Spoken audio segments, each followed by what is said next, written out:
You are watching another episode of Shane Solomon Meets, brought to you by the Cornwall Channel. I'm your host, Shane Solomon, and today I'm meeting Helen Wylde, CEO of Wildanet.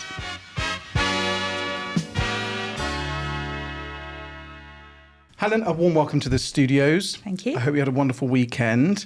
It's back to work, it's Monday. So first of all, I want to know, who is Helen Wylde? So I'm the CEO of Wildanet, and I joined Wildanet actually over a year ago, first as a non-exec, and then to take on in January the CEO role. I'm actually from the Southwest originally. Tick. So I grew up down here, and very early on I got to a situation where I was messing around at school. My dad sat me down and said, "Helen, you do realise there's not a lot of jobs down here. You need to go away, get qualified and come back on your own terms." So I've always looked at working away, getting qualified, having a degree, etc., etc. And when the opportunity came to move back to the Southwest, I wanted to do something where I'd actually be creating some jobs for everybody else, so that people don't have to go away to go and have the jobs, that we get decent jobs down here for everybody, and they don't have to move away. Now, you have a very impressive CV. I was checking it out on LinkedIn before you arrived. But why Wildanet? So I originally started, I was really lucky. I fell on my feet at the start of my career with Vodafone, and there was virtually nobody working there when I joined. We were above a fish and chip shop in the middle of Newbury, and nobody really thought that mobile technology would come off. And they made me. They really did. They shaped me. They believed in me, showed me how to read a P&L, showed me what to do. And I really loved the technology and found out I had a head for it. And my little niche was basically that actually I just got the technology, but I could explain it to other people, whereas some of the techies found that a bit hard and didn't really want to. Mm-hmm. So actually, you know, the reason I'm interested in that was I started off in technology. I saw it through the early days of data with the launch of mobile data, things like the BlackBerry. I helped launch that in the UK. Crikey, yeah. There's another whole discussion as well, the BlackBerry. A BlackBerry, yeah, which at the time nobody really knew what it was. It arrived in a purple velvet bag from Canada, which is about the size of a tablet rather than the size of a phone. So there's all sorts of interesting bits, you know, things like jewellery, which were phones originally. No one knew what shape a phone was going to be. So some really exciting stuff. And I loved those early days and went all the way through to 3G. And then when O2 started, I went and helped set up O2, ran the business P&Ls and worked on that particular area. And we got to about 4G and things were getting a little dull and a bit multinational for my taste. Sure. So I thought, well, I'll go and expand my CV and do other things. But my intention was always to come back into technology when it got exciting again. And the exciting point is now, because you've got what's called convergence between broadband and 5G, this is the time that we'll be able to do connected autonomous vehicles within our lifetime. It's Internet of Things, it's making things work better, and it just improves everyone's life. And things like social care, this is the moment that technology will be able to help solve it. So that's the reason for coming back in and doing Wildanet, because actually not only are we the broadband provider for Cornwall, and they desperately need it, actually we're more than that, we're a technology provider, and we'll be able to take some of those technologies forward for the Southwest to make them happen down here. Well, I can certainly feel the passion. I can feel the passion, and that's always important in anything we do in our careers. So what are you actually doing at the moment? We've been very fortunate to have a few of your team here already, including Ian himself, the founder, one of the founders. But what are you actually doing for people listening for the first time to this podcast and watching it for the first time? What are you actually achieving at the moment at Wildanet? So there's two problems which we're trying to solve. So the first is a large part of Cornwall still doesn't have any broadband coverage. It's about 20%, okay? And about 40% of Cornwall, which is the second issue, don't have a decent speed. So that means that if you are working from home, your chances of being able to do that for quite a large part of the population is going to be patchy at best. If you've got two kids who are playing games or working from home because they're off school, it's going to completely wipe that household out.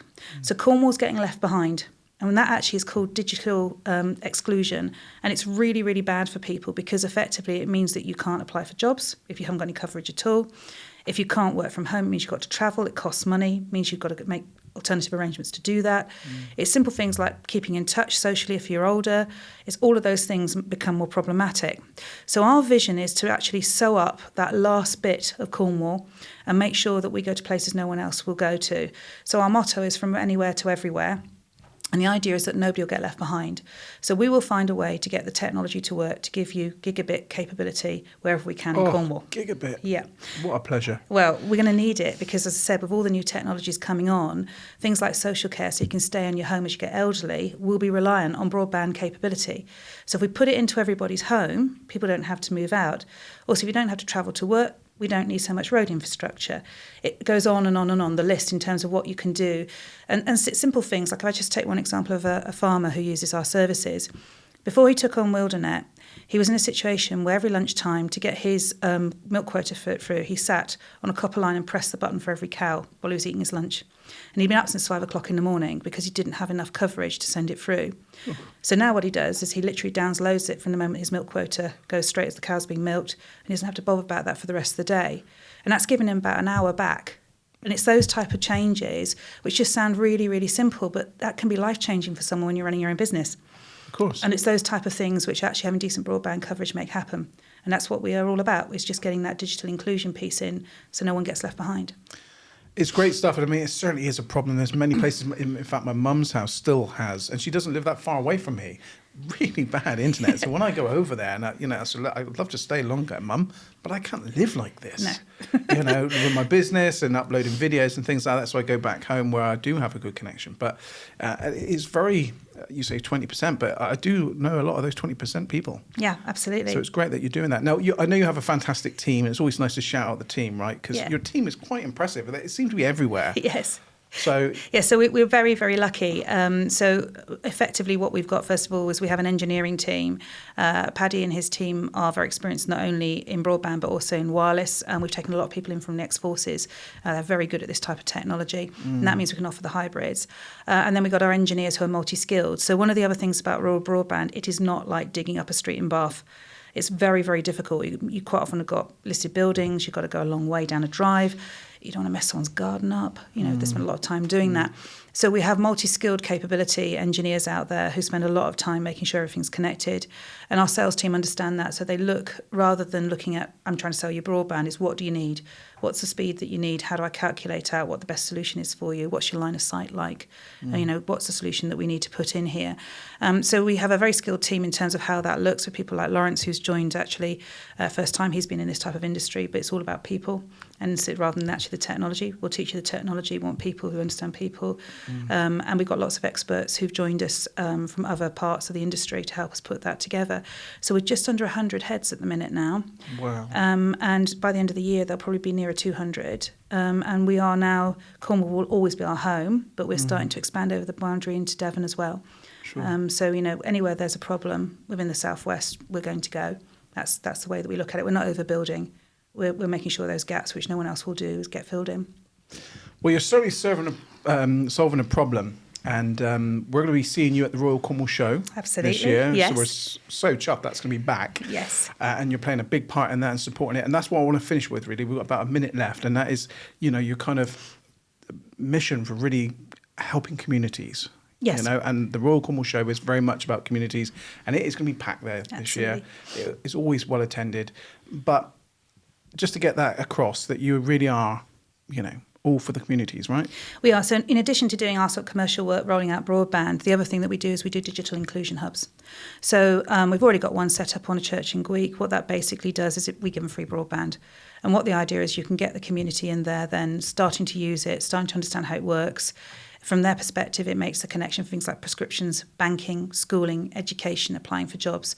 So anywhere there's a community need, and you've got a situation where people are underprivileged or they're struggling to make those payments and come together as a community, we are putting in 18 digital inclusion hubs across Cornwall. It's part of what we do. So every time we can do that, we'll put them on the side of a church hall, etc., which gives free broadband coverage for those communities. And we work with other charities and other organisations to put in kit, get those pieces working and get people trained to do it.